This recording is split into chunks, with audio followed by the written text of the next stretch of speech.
Hey everyone, this is going to be a live video talking about a facet of inner peace, an essential ingredient of inner peace. I did a podcast episode on this the other day if you want to check that out.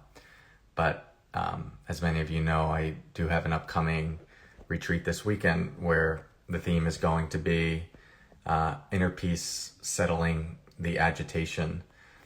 I do these retreats every 2 months, all on different themes. They're a 2.5 day immersion into a particular topic that is usually something that's on my heart or that I'm exploring deeply in my own life. Inner peace is one that I've been exploring for quite a while, starting with I think my first early ventures into meditation and living as a monk and exploring meditation as a vehicle for creating equanimity and internal honesty with oneself, which is the main thing I want to talk about here.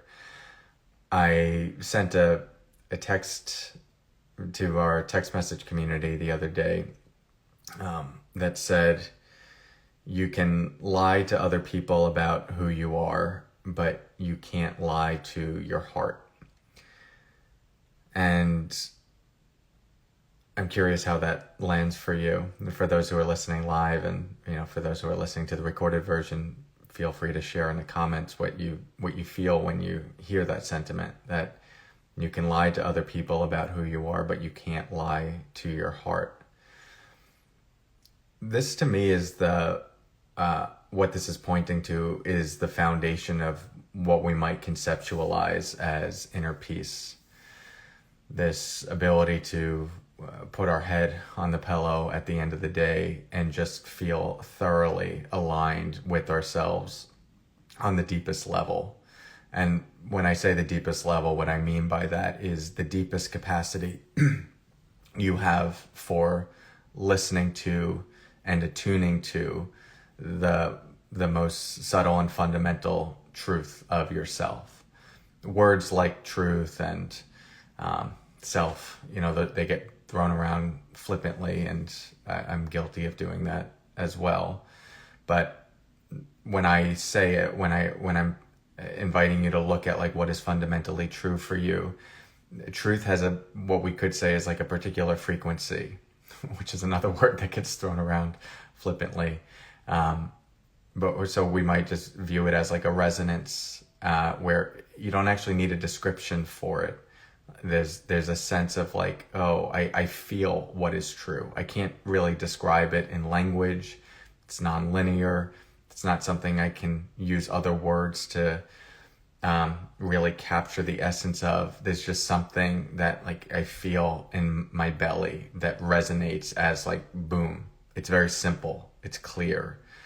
And that can show up in a lot of different ways in our life. But when it comes to how we live our lives and how we try to make decisions and live from a place of what feels fundamental to our being, our dharma, our karma, that's the invitation of what we're looking at, of just like in this moment, and all the resources that I have to attune and to drop in, and all the variables that are surrounding me around a particular decision about what to do in this moment. What do I sense in my being is true, is the right thing? And I do think we tend to overcomplicate it because the mind is incredibly powerful and has very strong scripts over the course of a lifetime about who we should be and what is like objectively true. And most of that is cultural ideas, familial ideas, ideas from mentors or friends that we've long adopted that inform our internal roadmap and blueprint for how to make decisions and how to live our life and what is in alignment or out of alignment. A big part of any personal growth path and especially a spiritual path, is the willingness to let go of all of that and listen for something deeper and attune to something deeper. And I do believe, if you're on a spiritual path, that there is a responsibility once you've woken up, once there is the listening for, and the inquiry and the curiosity toward, like, what is more true in the depth of me? What do I sense is right? There is a responsibility to align with that. And there's consequences of not aligning with that. Not consequences in the sense of like you're going to get a slap on the wrist or you're going to be shamed. Consequences in the sense of you're going to feel something. You created a seed of misalignment that will have a cause and effect relationship. And everything has a cause and effect relationship. But it's exacerbated when there's consciousness. Meaning you can go through your life on automatic pilot, as many people do, sort of just going through the motions and reacting to everything that's arising without actually like being aware of, am I in alignment or out of alignment? That we could say is more animalistic, more reactive. And you actually haven't entered into the stream of a spiritual inquiry. You actually haven't entered the stream into an exploration of yourself and who you are and how to live in an intentional way. You're just playing out patterns. You're playing out conditioning. There's no connection to a deeper self. But once you start asking that question, and if you're in my space and you follow my page, it means you've started to ask that question. Well, now you tap into awareness, and with awareness comes a clearer seeing. And with clearer seeing comes the opportunity to make decisions that are in alignment and out of alignment. And that's where the responsibility comes in, because you are going to start to feel the consequences of making a decision that's out of alignment. In the context of inner peace, in the context of this thread of inner peace that we're exploring right now, which is like lying to yourself about who you are versus lying to other people. If you are not thoroughly honest with what you're perceiving to be true and whether or not you are aligning with that or misaligning with that, it's going to be impossible to actually feel a peace that saturates you to your core, that has the resonance of stillness and ease. And that is a reward unto itself. It doesn't need praise. It doesn't need validation from other people. That's the land of the ego. That's the land of scripts and conditioning, and this identity that we construct, that the way that is fueled is by playing something out that the ego thinks it should do for praise or peace or happiness. And then in order for it to be affirmed, it needs a bunch of people to say, oh, wow, that's great. You're wonderful. Great choice. That was the right way to do it. And we feel good. It's temporary and it's good on like a surface level. And I think when it comes to decisions that are in alignment with ourselves or not, it's very easy to make decisions and live in a way that is being honest perhaps with what the ego perceives is desired, and dishonest and out of alignment with a truer sense of what's arising. I noticed myself a little self-conscious around if what I'm saying is making sense or not. I notice sometimes with topics like this, where I'm trying to put words onto something that is more coming from a felt place, I can feel an inadequacy in doing that. So forgive me if there's if there is some inadequacy there. What I've found in that journey is that it's actually quite hard to look at yourself honestly, to really, what is it? It's hard to take a clear, honest look at what is happening in the mind and the body and all of the patterns that we have been subconsciously caught in over the course of a lifetime. Because when we do start seeing that clearly, we do see how much we have done that has not been aligned, that has not been true, that's been someone else's story. Or if I like to speak to it from a place of more compassion, has been from a place of survival. It's just like, this is the best I had at the time in order for me to do what I perceived I needed to do to survive or get by or to be loved. And I have endless compassion and sympathy for that journey in all the ways that we get out of alignment. And I am deeply fierce in my commitment to myself and in my commitment as a teacher to all of you or anyone who wants to take this journey in your capacity to be in those moments and to choose something that is getting you back to here.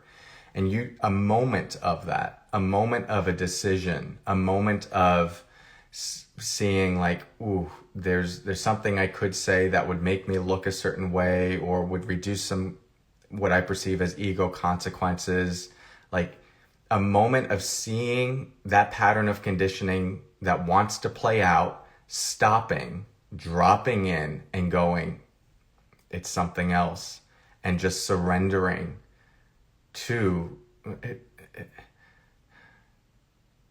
that voice of wisdom in you that's not coming from the mind. You move lifetimes in a moment. You eradicate and soften and unwind patterns of conditioning that just get reinforced by this, like, a basic way of saying it's just like a bit of a dopamine hit. Just like confused, what would feel good to the ego, do that, and a little bit of ease. But it never fully saturates you. It never fully unwinds something, and it never fully offers a lasting, sustainable peace and ease. And so that first requires being able to see the different layers of how we're orienting to the world around us and the different aspects of us that are informing our decisions, mind, emotions. But then like drop beneath that, it's like what we could call like an intuitive guidance. And so it requires seeing that, but then it requires a trust. That's the journey. Many people, depending on your trauma and the depth of your conditioning and maybe how strong you've been in reaction and unconsciousness, the journey to being able to see more clearly will have a shifting timeline depending on those variables. But I do think the easier part of the journey is learning to see. The harder part is learning to trust what you're seeing, because that conditioning is still really strong. And what the conditioning is and the reason it's there is a whole set of beliefs about how you need to conduct yourself in order to be okay. That conditioning is deep. That is survival conditioning. And so if our path to inner peace is just like, I'm going to show up on the meditation cushion and do 10 minutes of focusing on my breath to try and calm my mind, we are putting the cart before the horse significantly, and we're really missing the point of meditation practice, and we're really missing the point of the map to actually creating the alignment, where peace is just the byproduct. It's not actually something you manufacture. It is a byproduct of integrity, and integrity in the biggest form of that word. So an invitation for you to look at is, in what ways is it hard for me to be honest with myself? In what ways would I prefer to not see clearly? In what ways is it easier for me to just play out the stories of the life that I'm supposed to pursue, or the way I'm supposed to interact, or the sound bites I'm supposed to say when something in the media happens in order to be accepted by my political tribe? Right? Then in some sense that's easy. And the first step is like looking at in what ways am I participating in that, in my own misalignment. And once we have that honesty, then asking, in what ways can I use that clearer seeing to conduct myself in the world, to inform how I relate to others, how I have conversations, how I voice my needs, how I show up in a fuller expression of myself.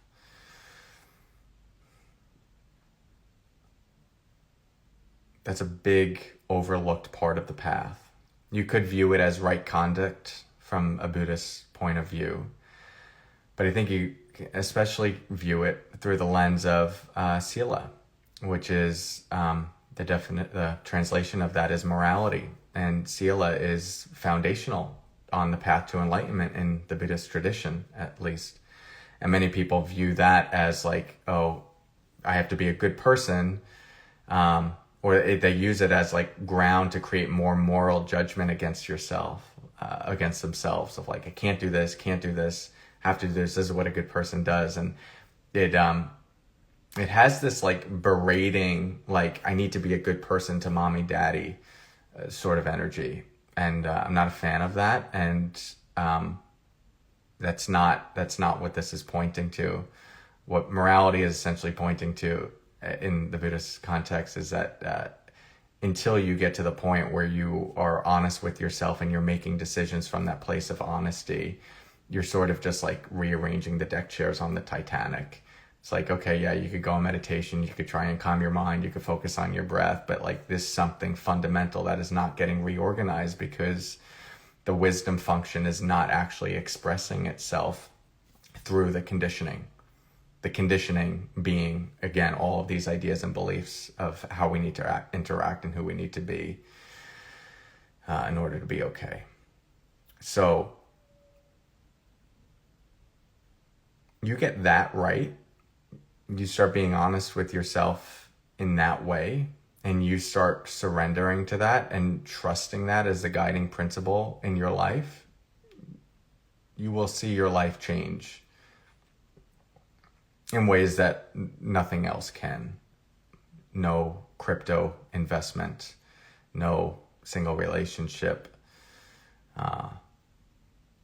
any idea you have of the life you need to create in order to be okay, because now you're moving beyond the conditionings and you are getting in touch with the unique life energy, the force of you that has come into this world, that is there in every moment to be touched into, that is a form of wisdom that goes beyond mental ideas. And when connected to, when you're dwelling in that channel, it is the deepest reward. There's no anxiety about who you are. There's no need to get praise from other people. It's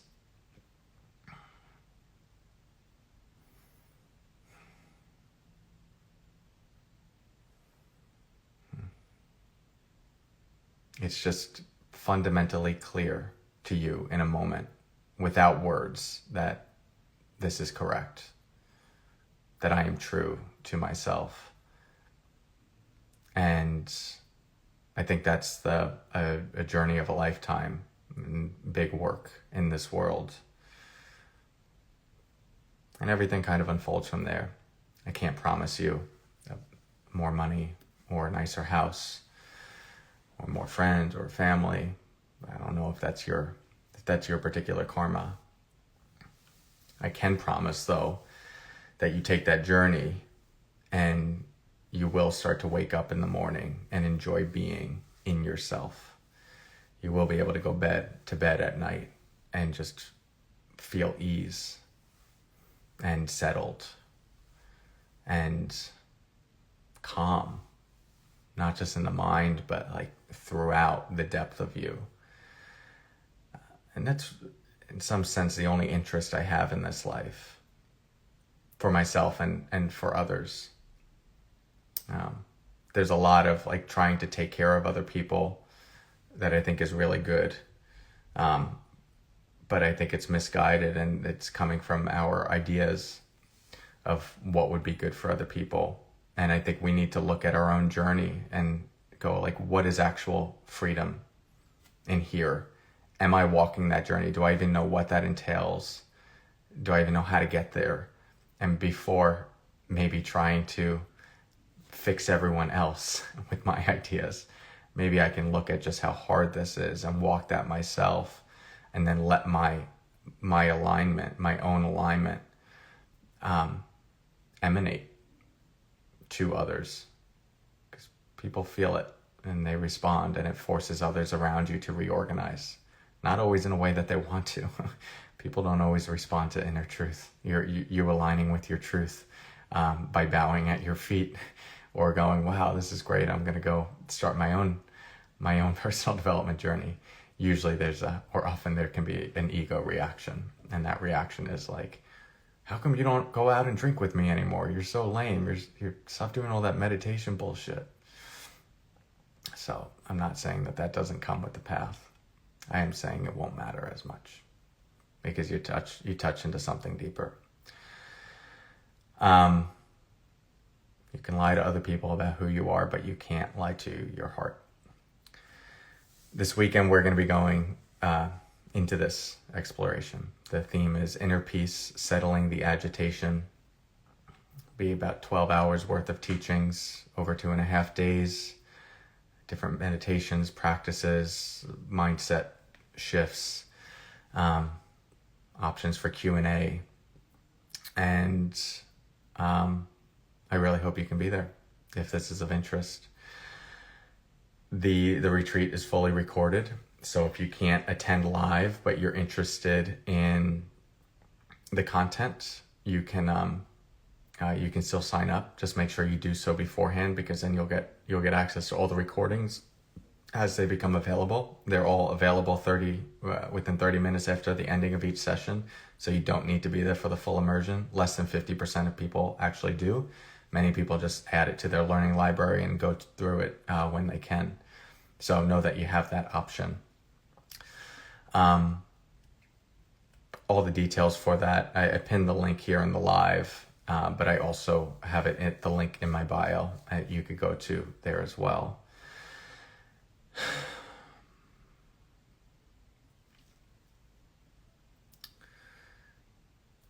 And I really love these weekends. I've done, I don't know how many now. This is maybe the 10th or 11th one since the beginning of the pandemic. And it started as just like a replacement for an in-person retreat, and has really become a rich community of people who continue to come to these and new people who come to them. And there's always something new. And because I teach these topics through the lens of like what I'm living, it's fresh, which is how I like to teach. The only way I can teach. Otherwise, it's kind of just playing out scripts.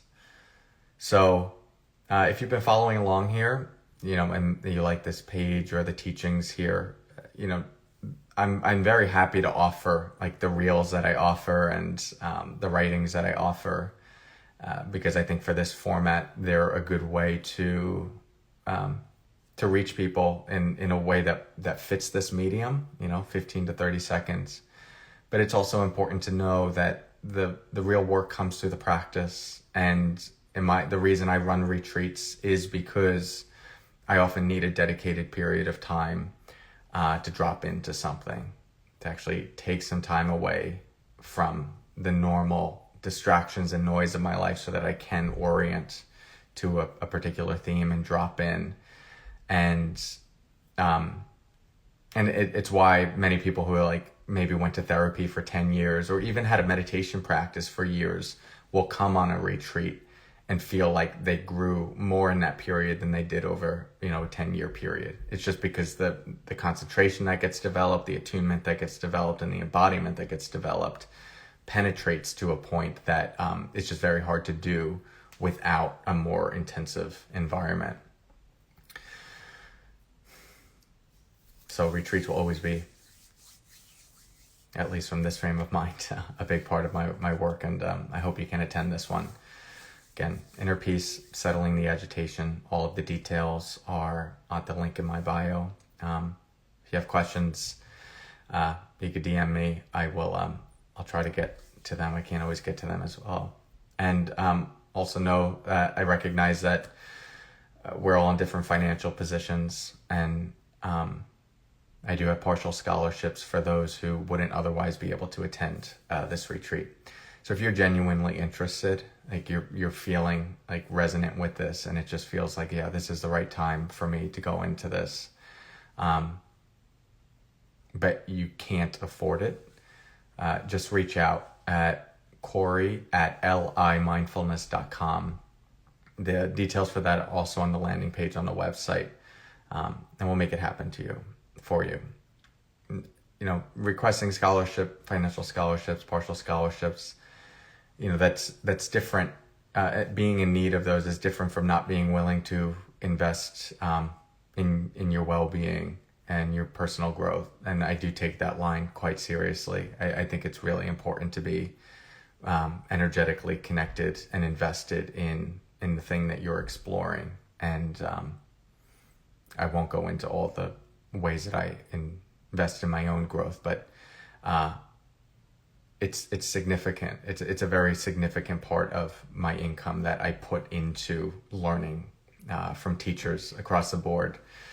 And I encourage you to do the same. And I also recognize that there are different circumstances, and what is possible for someone at a certain income is just not possible for another person. And I don't want that to be a barrier. So reach out if you're in that camp. We'll make it happen so that you're there. All right, everyone. Well, thanks for tuning in. Just trying to go through the comments a bit. Feel free to write in where you're coming in from. I always love seeing you and getting a sense of the global community we have here. Cool. Oh, great. Okay, I guess that's all for now. I might do another live over the next couple days. So hope to see some of you at the retreat this weekend. Lots of love. Take care. Have a good evening. And hope to see you soon.